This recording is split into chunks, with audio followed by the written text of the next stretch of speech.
Mesdames, Messieurs, bonsoir et bienvenue sur cette nouvelle édition d'information sur la télévision Labari. Et la situation sécuritaire dans la région de Difa s'est considérablement dégradée le mois passé. En tout cas, selon les chiffres publiés par OCHA, en disent un peu plus. Les attaques menées par le groupe Boko Haram le mois de mars ont provoqué le mouvement de plus de 18 000 personnes vers la ville de Difa. D'autres précisions dans ce sujet préparé par Hassan Saleh Moussaba. Le mois de mars 2019 a été très sanglant dans la région de Difa. En effet, selon la coordination des affaires humanitaires des Nations Unies OCHA, 88 personnes ont été tuées parmi les civils dans 21 attaques qui ont été enregistrées dans la région. Des attaques au cours desquelles 12 personnes ont été enlevées, indique OCHA. La région de Difa fait face ces derniers temps à une détérioration rapide de la situation sécuritaire consécutive aux activités de groupes armés non étatiques dans le bassin du lac Tchad, particulièrement le groupe Boko Haram qui a provoqué le mouvement de 18 480 personnes des sites des réfugiés, notamment Gagam, en direction du centre urbain de Difa et quelques grands villages. Ces 18 480 personnes ont quitté le village de Gagam, El Ajmenari, Boulakiassa, commune de Guesquerou, et les villages de Dourou et Koublé dans la commune de Chetemari. Toutes ces personnes déplacées ont trouvé refuge sur 18 zones d'accueil de la région. Les sites les plus peuplés sont à Waridi dans la commune de Difa et celui de Kinchandi dans la commune de Guesquerou qui a hébergé 2445 personnes déplacées. Selon OCHA, les chiffres des déplacés restent dynamiques dans la mesure où les populations continuent d'arriver sur les différents sites. La région de Difa fait face à des attaques terroristes de Boko Haram depuis le 6 février 2015, des attaques qui ont fait beaucoup de morts dans les rangs des civils, mais aussi des forces de défense et de sécurité qui ont payé le plus lourd tribut en défendant l'intégrité du territoire national. L'actualité politique à présent, suite à la démission de toutes les instances du parti du député Abdraman Oumarou, qui a d'ailleurs animé un point de presse pour justifier sa décision, le secrétaire général du bureau politique du parti MPN Kishenkassa a animé un point de presse ce matin. Objectif, apporter des éclaircissements sur la sortie de l'honorable Abdraman Oumarou. D'autres précisions avec Ismaël Mouni sur des images de la télévision Ténéré. Apporter plus d'éclaircissement dans le bras de fer qui oppose le député Abdraman et le bureau politique du parti, objet de cette sortie médiatique du mouvement patriotique nigérien MPN Kishenkassa, qui a tenu à apporter des démentis aux propos tenus par leur seul député de la région de Niamey. Pour ce qui est de cette correspondance de Niamey dont on parle, c'est une proposition comme les autres régions ont eu à le faire, et il a été ressorti finalement que voilà, pour d'abord la région de Niamey, il faut retenir que la vice-présidente au titre de la commune 5 de Abder, où il est lui-même président de la commune, est déjà vice-présidente nationale, 4e vice-présidente nationale. Donc c'est comme si à l'intérieur d'une seule commune de Niamey, on érige 2 vice-présidents nationaux. Je voulais aussi dire qu'à l'occasion, il avait parlé du camarade Issa Seko. Moi, je voudrais dire que Issa Seko est le président de la sous-coordination de Gamkali. Président de la sous-coordination de Gamkali à Niamey. Issa Seko a été membre de la direction nationale d'implantation du parti au titre de la région de Niamey. Il a été proposé par sa commune, la commune 4 en l'occurrence, et par la région de Niamey aux hautes instances du bureau politique national. Issa Seko a été mon suppléant à la commune 4 lors de la députation. Et il se trouve que c'est notre commune qui a mené le plus de voix. C'est une aberration. Le secrétaire général du parti a encore rappelé. C'est une résolution du Congrès qui a donné mandat au président du parti de constituer le bureau politique. C'est en toute souveraineté que cela a été décidé. Et ce dernier doit donc tenir compte d'un certain nombre de paramètres qui sont des contingences souvent qu'il faut prendre en compte et des équilibres qu'il faut assurer.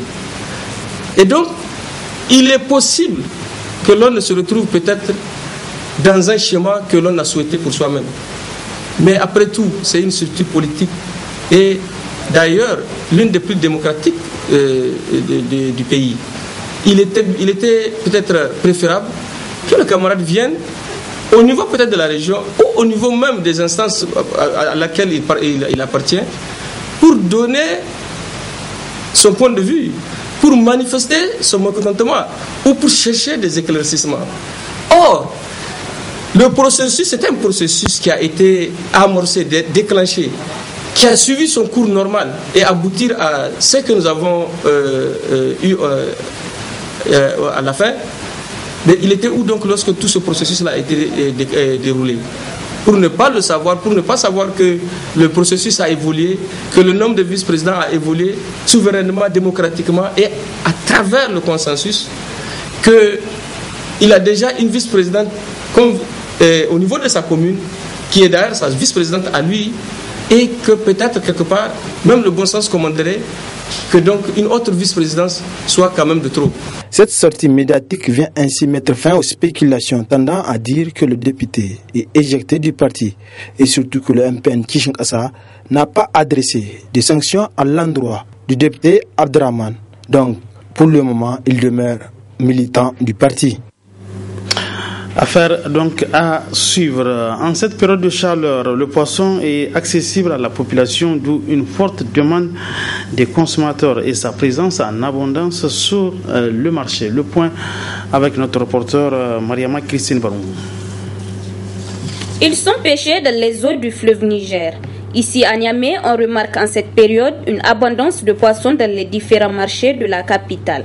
Ce qui explique la forte demande des consommateurs qui, en plus de l'apport nutritif sur l'organisme, trouvent le prix abordable. Je suis venu payer du poisson, les slures ou bien comme on l'appelle les carpes. Je pourrais avoir au moins 2 kilos. Et je vais essayer d'aménager la maison pour essayer de faire une petite fête à la maison. Oh, les prix sont abordables, mais c'est l'argent qui manque. Les prix sont abordables, oui. C'est un peu cher, riche en vitamines. On dit que c'est plus que la viande. Bon, c'est ça qu'on apprend par les infirmiers, que tout est abandonné, quoi. C'est plus vitaminé que la viande. C'est pour ma première fois que je suis venu par là, sinon je fais ça dans les alimentations. On dit que le fleuve a amené beaucoup de poissons, donc le prix doit être un peu moins cher, comme je vois. Mais comme le va-et-vient des poissonneurs, c'est un peu difficile. Donc dans ça, il faut qu'elle aussi, elle trouve pour elle dans son bénéfice. Le poisson est disponible et accessible à tous. Cet animal vertébré aquatique abranchi, on en trouve de plusieurs variétés. Il constitue au Niger une partie importante du régime alimentaire de la population. Le volet reportage de cette édition d'information nous amène dans les différents marchés de la capitale où les légumes ont inondé les marchés en cette période de forte chaleur. Et ce reportage est signé Asma Ousseidou. En cette période, nos marchés sont inondés par différents produits de culture maraîchers. Tomates, oignons, carottes, poivrons et autres légumes qui contribuent à assaisonner les mets. Une accessibilité des produits appréciés par les clients qui voient du retour du marché leur panier bien rempli. Je suis venu acheter des légumes pour ma famille. Et puis, je viens toujours pour acheter. Les prix sont vraiment de bons prix. Parce que tous les légumes sont moins chers. C'est pour cela que moi, je voulais venir toujours pour acheter. Si je viens, je vais trouver ce que je veux. Panier rempli pour la ménagère, les revendeurs, eux, se frottent les mains. Actuellement, Dieu merci, tous les légumes, c'est bon, c'est moins cher, c'est pas cher. Tu veux trouver le carton, 2000, 2500, 4000, il y a 5000 aussi. Le poivron maintenant, c'est pas cher. Le sauce à 750, l'autre côté, le sauce à 500. La carotte, maintenant, c'est un peu cher. Avant, tu peux trouver le sac à 3500, 4000. Donc maintenant, il dit que ça devenait à 6000. Les clients viennent un peu. Si tu viens le matin, ce que tu as trouvé, il faut remercier bon Dieu. Là, maintenant, alhamdulillah, ça va. Vous voyez comment on a attaché. On a attaché gros parce que c'est moins cher. Si c'est cher là, on ne peut pas attacher comme ça. La ménagère doit profiter de cette saison pour privilégier les sauces à base de légumes. Enfin, du sport dans cette édition d'information du football avec ce point de presse conjointement animé par le président de la commission compétition et le secrétaire général de la Fédération nigérienne de football. Il s'est agi pour les deux responsables de la FENIFOOT de tirer le bilan de la phase allée de la Super League de football 2018-2019, le compte rendu de Abdelazak Léo. Faire le bilan à mi-parcours du championnat de football dénommé désormais Super League. Une phase allait débuter le 28 décembre dernier. Tel est l'objectif premier de cette conférence de presse animée par le secrétaire général de la FENIFOOT et le président de la commission compétition. Un bilan jugé positif. Pour la phase allée, il y a eu 91 matchs sur les 91 prévus pour la phase allée. Donc, ce qui fait une moyenne de 100% des matchs programmés pour la phase allée qui ont été joués. Donc, on va vous dire que le score et le plus gros score réalisé à l'issue de cette phase allée a été le match Espoir Nigelec qui s'est soldé par un score de 5 buts à 0 en faveur de l'AS Nigelec. Donc maintenant, s'agissant des résultats que nous avions enregistrés, nous avons eu 64 victoires, soit 70,33%, et 27 matchs nuls, soit 29,67%. Sur les 64 victoires, nous avons 30 victoires plutôt qui ont été obtenues à domicile, donc ce qui nous donne un pourcentage de 46,88%. Et 34 matchs ont été soldés par des victoires en déplacement, ce qui nous donne un pourcentage de 53,13%.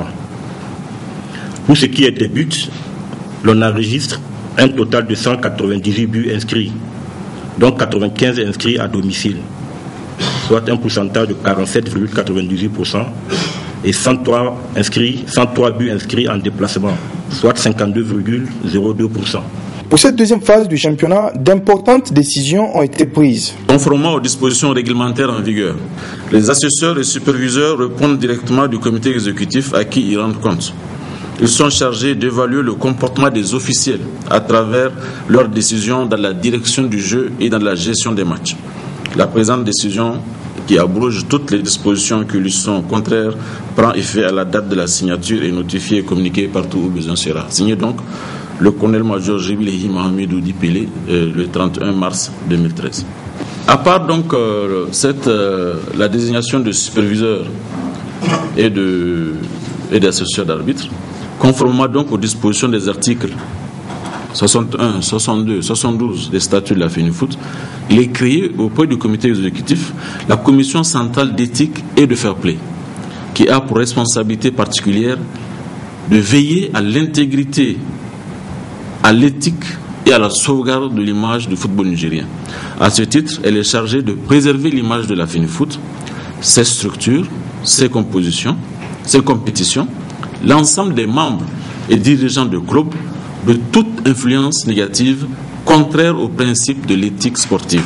La Super League est un championnat de football réservé à l'élite qui se joue en une poule unique en aller et en retour. La deuxième phase démarre ce vendredi 5 avril 2019. Point final de cette édition d'information. Mesdames et messieurs, merci à vous de l'avoir suivi. Bon début de week-end à tous. Bonsoir.